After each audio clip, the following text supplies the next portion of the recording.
एक दिन की बात थी। चिंटू और पिंटू नाराज होकर जंगल में चल रहे थे। पिंटू, इस बार तो उस राक्षस ने बहुत बुरी तरह हरा दिया हमको। हाँ चिंटू, वो राक्षस हम पे बहुत ही भारी पड़ गया। हमारे सारे के सारे रोबोट भी हार गए, हमारे गांव वाले भी पकड़े गए। चिंटू पिंटू, तुमने उन 3 जादुई रोबोट की मदद क्यों की? उसके वजह से आज हमारे गांव पर बहुत बड़ा हमला हो चुका है। यह सिर्फ तुम दोनों की वजह से हो रहा है। जॉनी और बकू, यह तो गलत बात है। उन जादुई रोबोट्स ने हमारी भी मदद की थी। चिंटू, पीछे देखो, पीछे पीछे देखो, पीछे। वहाँ पर एक जंगली बाघ आ जाता है। सभी लोग घबरा जाते हैं। वो बाघ उन पर हमला करने के लिए आगे बढ़ा, पर वहाँ पर एक और शेर आ जाता है। अरे नहीं, ये दूसरा कहाँ से आ गया? एक की कमी थी, भगवान बचा ले। वो बाघ हमला करने के लिए आगे बढ़ा। अरे हमारी रक्षा कौन कर रहा है? बच्चों, मैंने ही तुम लोगों की सुरक्षा की है। मैं 3 जादुई रोबोट का रक्षक हूँ और एक जादुई शेर हूँ। 3 जादुई रोबोट का रक्षक पृथ्वी पर कैसे? कुछ दिन पहले। अब उन 3 जादुई रोबोट का खेल मुझे ही खत्म करना होगा। मेरे सारे सिपाही मर चुके हैं। हाँ किंग अल्फालू, आपको ही कुछ तो करना होगा। उन 3 जादुई रोबोट का खात्मा कर दो। मैं अब पृथ्वी पर ही जा रहा हूँ। मेरे पावर स्टोन की रक्षा करने की जिम्मेदारी अब तुम दोनों की है। इस पावर स्टोन में उस राक्षस की सारी शक्तियाँ थी। वो इसकी वजह से ही जीवित था। किंग अल्फालू, आप इस पावर स्टोन की चिंता मत कीजिए। मैं अपनी जान देकर इसकी रक्षा करूंगा। 3 जादुई रोबोट तैयार हो जाओ, मैं आ रहा हूँ। वो राक्षस पृथ्वी पर आ जाता है और वो काफी गुस्से में था। सर, यहाँ एक पास के गांव से एक रेडिएशन अचानक से हमारे रडार पर डिटेक्ट हो रही है। चलो वहाँ देखते हैं क्या है वो आर्मी के ऑफिसर गांव की तरफ बढ़ने लगे। किंग अल्फालू यहाँ वहाँ की तरफ तबाही मचा रहा था। अरे नहीं, ये तो एक मॉन्स्टर है। जल्दी से इस पर अटैक करो। आर्मी वाले अटैक करने से पहले ही किंग अल्फालू पर ही अटैक कर देता है। इस वजह से वो आर्मी वाले भी मर जाते हैं। बड़े हैं मुझ पर हमला करने वाले। इन चींटियों से मेरा कुछ नहीं बिगड़ने वाला। 3 जादुई रोबोट सामने आओ। वहां पर 3 जादुई रोबोट और चिंटू पिंटू आ जाते हैं। अरे नहीं, ये तो किंग अल्फालू है, शैतानों का राजा। क्यों 3 जादुई रोबोट अपनी मौत को देखकर घबरा गए? चिंटू पिंटू, यहाँ से निकल जाओ, यह बहुत ताकतवर है। ठीक है रोबोट, मैं जंगल की तरफ जाता हूँ। इन चींटियों से मेरा कुछ भी लेना देना नहीं है। मुझे सिर्फ तुम तीनों को खत्म करना है। चिंटू और पिंटू वहां से भाग जाते हैं। मरो अब। अल्फा 1 उस राक्षस पर हमला कर देता है, पर उस राक्षस के एक ही किक से वो ढेर हो जाता है। अरे नहीं, ये रोबोट तो हार रहे। गाँव वालों, जल्दी से जंगल की तरफ भागो। हाँ चिंटू, हम सब लोग अब जंगल की तरफ भागते हैं। इसका काम तो तमाम हो गया, अब तुम दोनों की बारी। अल्फा 2 अटैक करो। रोबोट के किसी भी अटैक का उस पर कोई भी असर नहीं हो रहा था। सभी के सभी जादुई रोबोट ढेर हो जाते हैं। अब इन सब जादुई रोबोट को कैद कर दूंगा, फिर इन्हें कोई नहीं बचा पाएगा। अरे नहीं पिंटू, हमारे सभी रोबोट हार गए। चलो जंगल की तरफ जल्दी से। इस वक्त जंगल में हर एक ग्रह पर 3 जादुई रोबोट का एक ना एक रक्षक होता ही है। पर अब हम 3 जादुई रोबोट को नहीं बचा पाएंगे और शैतान अब उन्हें मार देगा। 3 जादुई रोबोट को कोई भी नहीं मार सकता, वो सिर्फ उन्हें कैद कर सकता है। तब चिंटू और पिंटू सोचने लगे कि वो आगे क्या करते हैं। बच्चों, कुछ भी करके प्लीज गांव को बचा लो। पिंटू और जादुई शेर, हम रात को जाकर 3 जादुई रोबोट को छुड़ा लेंगे। ठीक है, हम रात को जाकर 3 जादुई रोबोट को छुड़ाएंगे। चिंटू और पिंटू, मैं और गांव वाले रात भर यही रुकते हैं। ठीक है बकू। तुम लोग अब यहाँ से कभी नहीं छूट पाओगे। अरे नहीं, यह राक्षस तो यहाँ ही खड़ा है। तुम दोनों उस राक्षस का ध्यान बटाओ, बाकी सब मैं देख लूंगा। ठीक है। इन दोनों को देखकर वो राक्षस गुस्से में आ जाता है। किंग अल्फालू, हम पे दया कीजिए, हमारे 3 जादुई रोबोट को छोड़ दीजिए। उन पे दया का तो छोड़ दो, मैं तुम पे दया करता हूँ। सीधे सीधे यहाँ से निकल जाओ, अगली बार दिखे तो मारे जाओगे। अरे नहीं, मुझसे चालाकी। वो शेर अपनी तगड़ी ताकतों से उस पिंजरे को निस्तनाबूद कर देता है और किंग अल्फालू पर भी हमला कर देता है।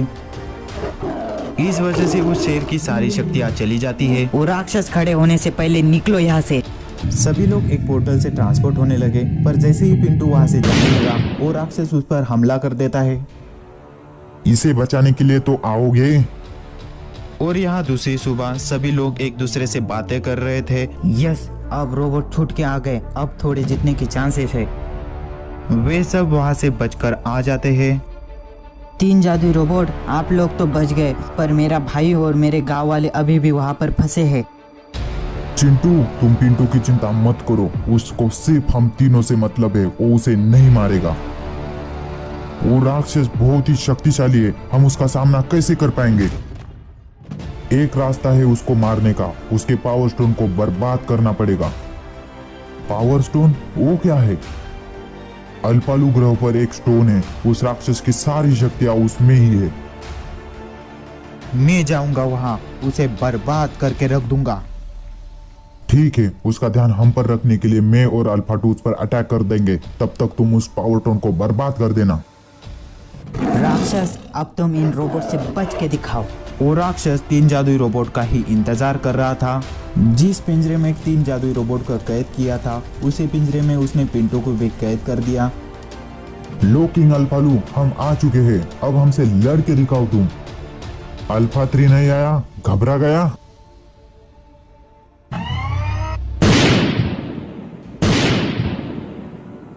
राक्षस काफी शक्तिशाली था, रोबोट के किसी भी अटैक का उस पर कुछ भी असर नहीं हो रहा था। अब क्या करोगे जादुई रोबोट्स? अल्फालू ग्रह पे वो राक्षस उस पावर स्टोन के पास ही थे, उस पर उनकी कड़ी निगरानी थी। चिंटू और अल्फा 3 उस ग्रह पर चले जाते हैं। ओ राक्षसों, सीधे सीधे हमको वो पावर स्टोन दे दो, नहीं तो तुम्हें मरना ही होगा। देखेंगे कौन मरता है, तू या मैं। अल्फा 3 एक राक्षस का तो काम तमाम कर देता है, पर दूसरा राक्षस उस पर हमला कर देता है। देखिए मेरी ताकत। उसके लगातार वार से अल्फा 3 को गुस्सा आ जाता है और वो उस राक्षस को मार देता है। अलविदा चिंटू, फिर मिलेंगे। रोबोट, ऐसा क्यों बोल रहे हो? रोबोट उस पावर स्टोन को बर्बाद कर देता है। अरे नहीं, अल्फा 3 ने तो हमें बचाने के लिए अपनी जान दे दी। पृथ्वी पर पावर स्टोन के बर्बाद होते ही किंग अल्फालू जमीन पर गिर जाता है, उसकी सारी शक्तियां खत्म हो जाती है। लगता है अल्फा 3 ने इसका पावर स्टोन बर्बाद कर दिया है, अटैक करो रोबोट।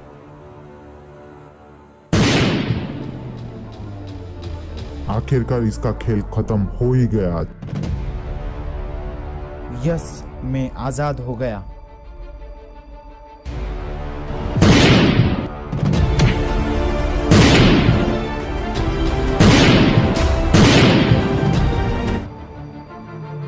शांतिपुर नाम के गांव में चिंटू नाम का लड़का अपने पिताजी के साथ रहता था। वो दोनों काफी गरीब थे। उसके पापा मजदूरी कर कर चिंटू का पेट भरते थे। उसकी माँ बरसों पहले ही गुजर गई थी। वो दोनों वहाँ पर एक टूटे फूटे घर में रहते थे, लेकिन उन दोनों की जान एक दूसरे में अटकी थी। तब चिंटू मजे से मैदान पर खेल रहा था, लेकिन तभी उसका दोस्त जॉनी अपना रोबोट लेकर उस जगह पर आ जाता है। क्या कमाल का रोबोट है जॉनी, कहाँ से लिया तूने ये रोबोट? देखो चिंटू, मैं तुम्हारे जैसे फटीचर को यह बात तो नहीं बताने वाला। तुम बहुत होशियार हो ना, तुम हमेशा स्कूल में टॉप करते हो। तुम्हारी वजह से स्कूल में मेरी कोई इज्जत ही नहीं करता, ना ही टीचर, ना ही बच्चे, ना ही मेरे खुद के दोस्त। इसलिए आज मैं तुम्हें से बदला लेने आया हूँ। देखो जॉनी, मैं एक गरीब घर का लड़का हूँ, तुम बहुत अमीर हो, तुम्हारे पास बहुत पैसा है, लेकिन मुझे आगे जीवन चलाने के लिए पढ़ाई तो करनी ही पड़ेगी ना। अब बहुत बोल रहे चिंटू तू, अब तेरा मुंह मुझे ही बंद करना पड़ेगा, क्योंकि मैं ही इस गांव का एक लौता अमीर लड़का हूँ। जाओ रोबोट, उसके हाथ पैर तोड़ दो। तो जॉनी का रोबोट चिंटू की तरफ काफी तेजी से बढ़ने लगा।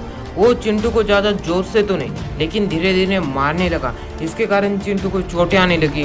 वो उसे हर रोज मारने लगा, डराने लगा।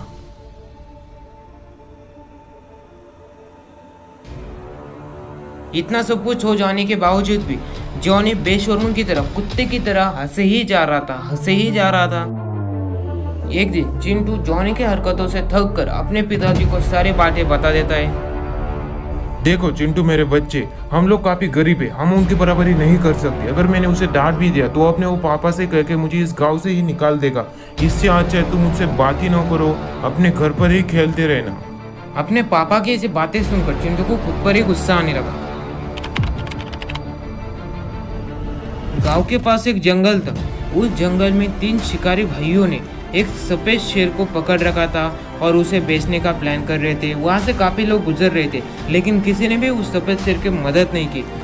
तब चिंटू अपने पापा की ऐसी बातें सुनकर गुस्से में उसी जंगल में आ गया था। तभी वहां पर चिंटू ने देखा कि वहां कुछ लोगों ने एक सफेद शेर को पकड़ लिया है। अरे यार, वो लोग उस शेर के साथ क्या कर रहे? लगता है वो उसे बेचना चाहते। अरे यार, वो बेचारा शेर, इसमें उसकी क्या गलती है? मुझे कुछ तो करना ही चाहिए। तब चिंटू उस शेर को छुड़ाने के लिए एक आइडिया सोचने लगा।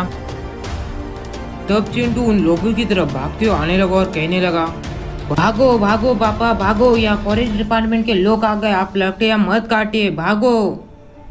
चिंटू की ऐसी बातें सुनकर वो तीनों भी वहां से दुम दबाकर भागने लगे।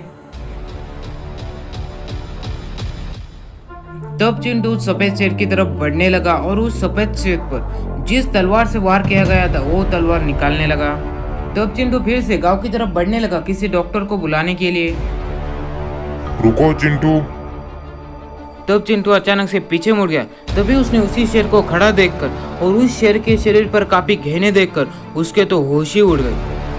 अचानक इसे शेर को देखकर चिंटू काफी डर गया था। उसकी आवाज टाइट हो गई थी, उसे समझ नहीं आ रहा था आखिर वो यहाँ से कहाँ जाए। चिंटू मुझसे डरो मत, मैं तुम्हें कुछ भी नहीं करूंगा। मैं यहाँ घायल पड़ा था, वो तीनों मुझे बेचने की फिराक में थे। यहाँ से अभी तक काफी लोग चले गए थे, लेकिन कोई भी मेरी मदद करने के लिए यहाँ नहीं रुका। तुम ऐसे एक लौते इंसान हो जो मेरी मदद करने के लिए यहाँ रुका है। बोलो तुम्हें क्या चाहिए? हमारे गांव में जॉनी नाम का एक लड़का है, वो बहुत अमीर है। उसके पापा ने उसके लिए एक रोबोट ला दिया है। वो उस रोबोट से सबको सताता रहता है, वो मुझे तो हर रोज सताता है। आप सिर्फ मुझे एक जादुई रोबोट ला दीजिए। तब उस शेर ने अपनी जादुई शक्ति से वहां एक जादुई रोबोट ला दिया।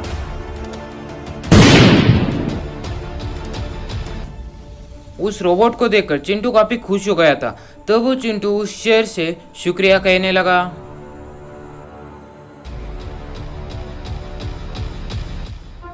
कुछ देर बाद चिंटू अपना जादुई रोबोट लेकर जॉनी के पास आ गया। क्यों चिंटू, अपना फटीचर रोबोट लेकर मेरे सामने आ गए? तुम भी फटीचर, तुम्हारा रोबोट भी फटीचर, तुम्हें शर्म नहीं ये रोबोट मेरे सामने लाते हुए? देखो जॉनी, मैं तुम्हें अपने रोबोट से लड़ने की चुनौती देता हूँ। अगर इस चुनौती में मेरा रोबोट जीत गया तो इसके आगे से तुम किसी बच्चे को परेशान नहीं करोगे। बोलो, तुम्हें चुनौती मंजूर है? हाँ, मुझे चुनौती मंजूर है। रोज तुम्हारे बिना हाथ पैर तोड़े मैं तुम्हें छोड़ देता हूँ। तुम्हें मेरे एहसान मानने चाहिए। इसके बावजूद तुम रोबोट फाइटिंग करवा रहे हो। जो रोबोट, उसके हाथ पैर तोड़ दो।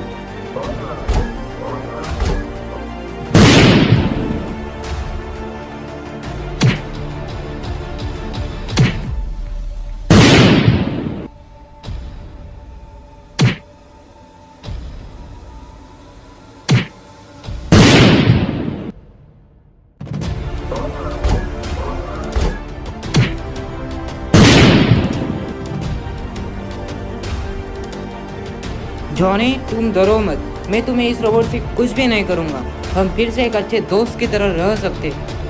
मैं डर ही गया था चिंटू, अब मेरा क्या होगा? तुम कितने अच्छे हो, मुझे तुम्हारे जैसे ही दोस्त चाहिए।